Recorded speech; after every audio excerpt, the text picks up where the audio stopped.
So hello everyone, this is Victoria from Victoria's Cantina on behalf of Jedi Temple Archives. I'm at San Diego Comic-Con speaking with Joe Ninivaggi and Steve Evans, Design Director. Thank you gentlemen for being with us today. Yeah, welcome. So you have Shame on you, Paul, for not being here. Shame on you. It's really cool, don't worry. So we just have a few questions. Will Fen Rao and the Biston Short Trooper be in the Last Jedi line? Probably not in the Last Jedi line. We know that there's not enough of them out there, and specifically Biston, we actually weren't able to get that shipped out. So we're looking on ways to do that probably in 2018. Okay. Yeah. Very good. With the Black Series 40th line being a huge success, do you foresee the line continuing into the Empire Strikes Back 40th anniversary in a few years? We're constantly talking about that. Yeah, we're really happy the way it's been received. It's nice that people can only collect within the collection. We're talking about Empire. I mean, that's 2020, so we're starting to think about that. We may continue it, we may not.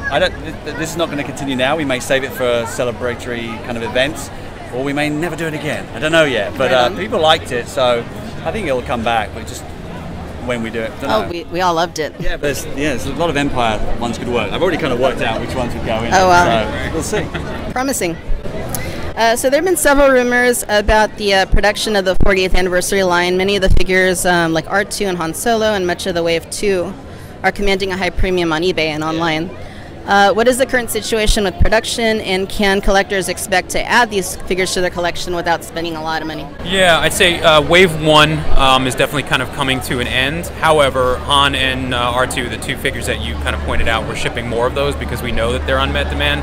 When we kind of pack these in cases, it's sort of hard to understand exactly. We should have known R2 would go as fast as he did, but we packed them a little light, so we're getting more out there as solids.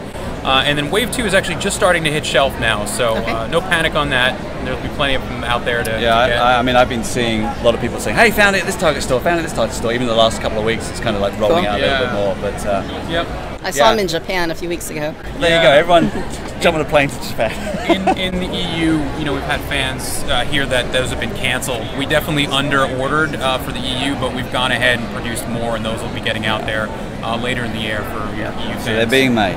Cool. Awesome.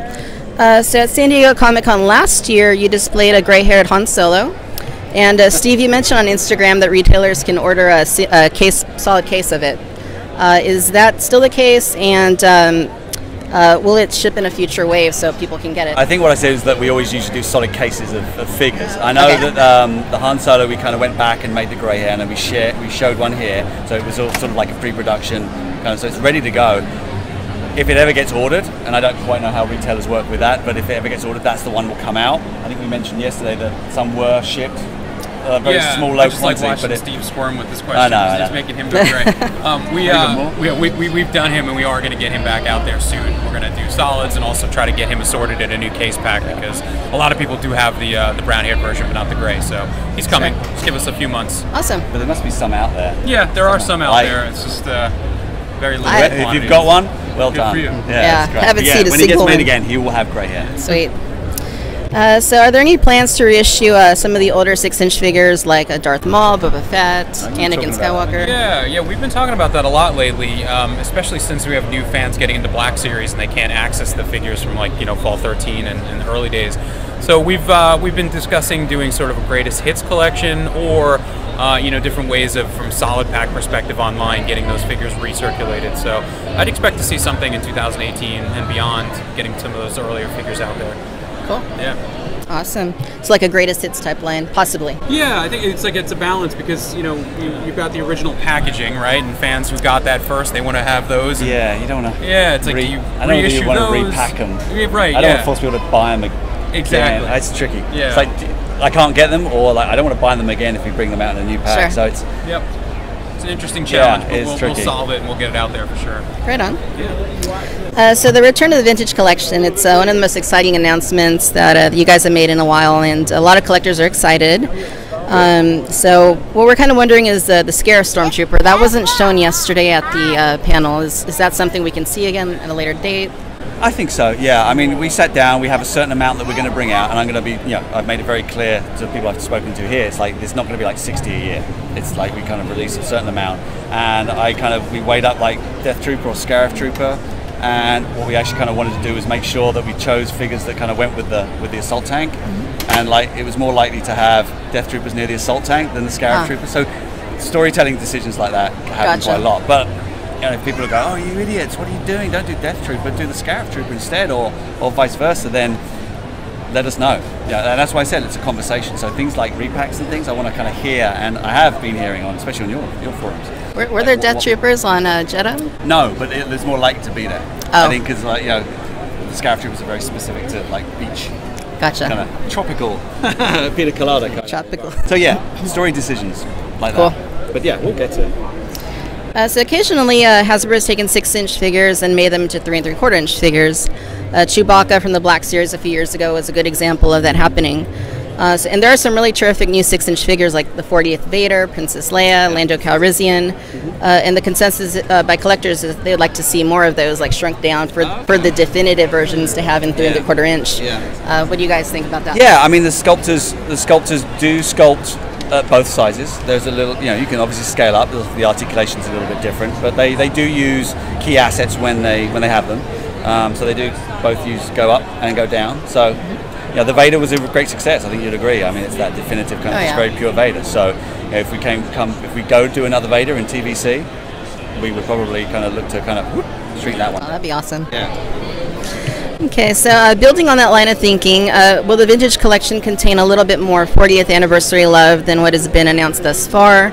Like we desperately need Princess Leia, as I mentioned, Luke Skywalker, Tusken Raider, and a soft goods Jawa. Can we expect to possibly see something along those lines in the vintage collection? Yeah, I think you will. I think we tried to announce all that we could at the panel, and as you know, there's going to be some repacks. There's going to be some new expressions of characters on that incredible vintage.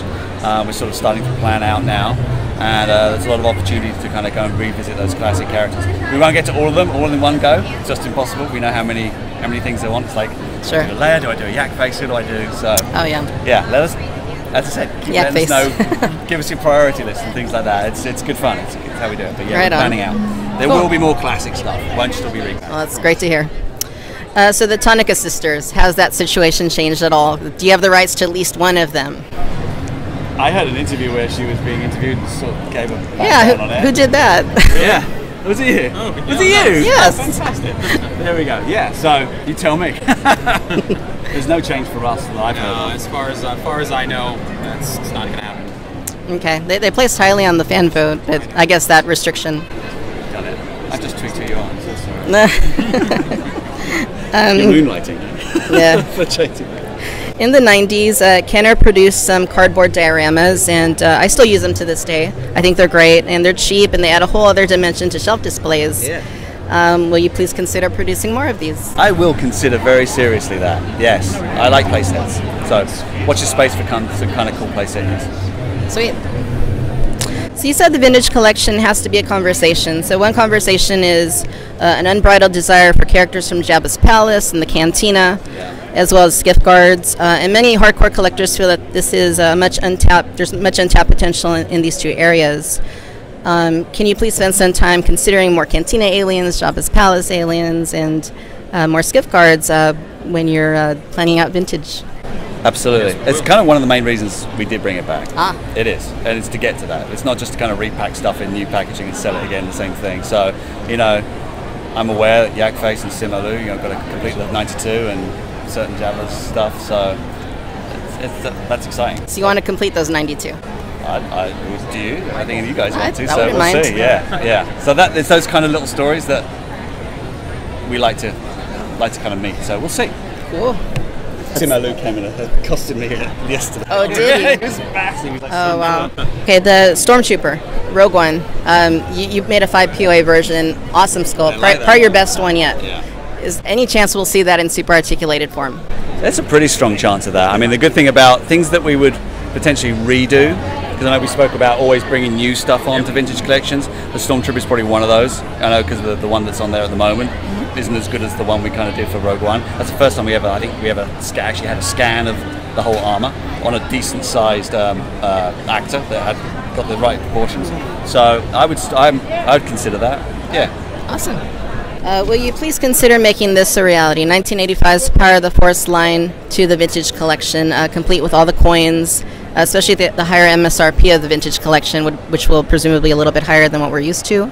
The coins could maybe be like present like a higher perceived value. That's an interesting idea. I hadn't necessarily thought about that as yet, but yeah, we would certainly consider it. Definitely. Thank you. Cool. Do you have a price point for vintage collection figures yet? And if so, how many figures do you plan to release in a calendar year?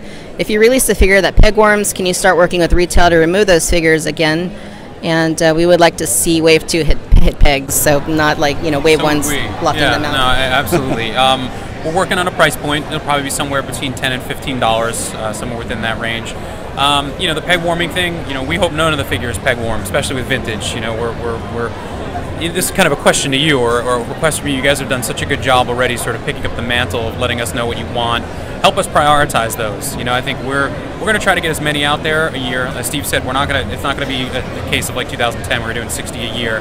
I think we're aiming, for around 15 for the first year-ish, and then we'll hopefully steadily grow it as the line becomes successful. So help us prioritize. Right. Peg warming, nobody wants it. We work with retail to let them know if something's happening, but it's really a case-by-case basis in terms of distribution and what's happening at the specific retailers that they react to it. We're hoping it doesn't happen, and keep. I'd like to get into a rhythm where, I'm going to use the word niche, but it's not niche, but it's a focused line, and if the conversation goes well and it's healthy, that everything that goes out should be picked up. We know there is an audience out there. We know there's a consumer base out there that should, buy every single one. I don't want to give that much for that much, because then that much just sits on the shelf, and that stops the flow. So if we can just get it really economical and efficient, it should just hit and go and hit and go and hit and go. Right That's on. what I want to get to. Good. And final question: the Clone Wars figures in realistic style. Are we going to see more of those going forward? I think if it's in vintage, I think naturally we'll kind of do a more realistic. So if we do a Clone Wars, we'll do it realistic. Okay, and you're planning possibly more Clone Wars figures. Maybe. Okay. Who knows? Very good. Well, thank you, Steve. Thank you, Joe, for being with us today. And until next time.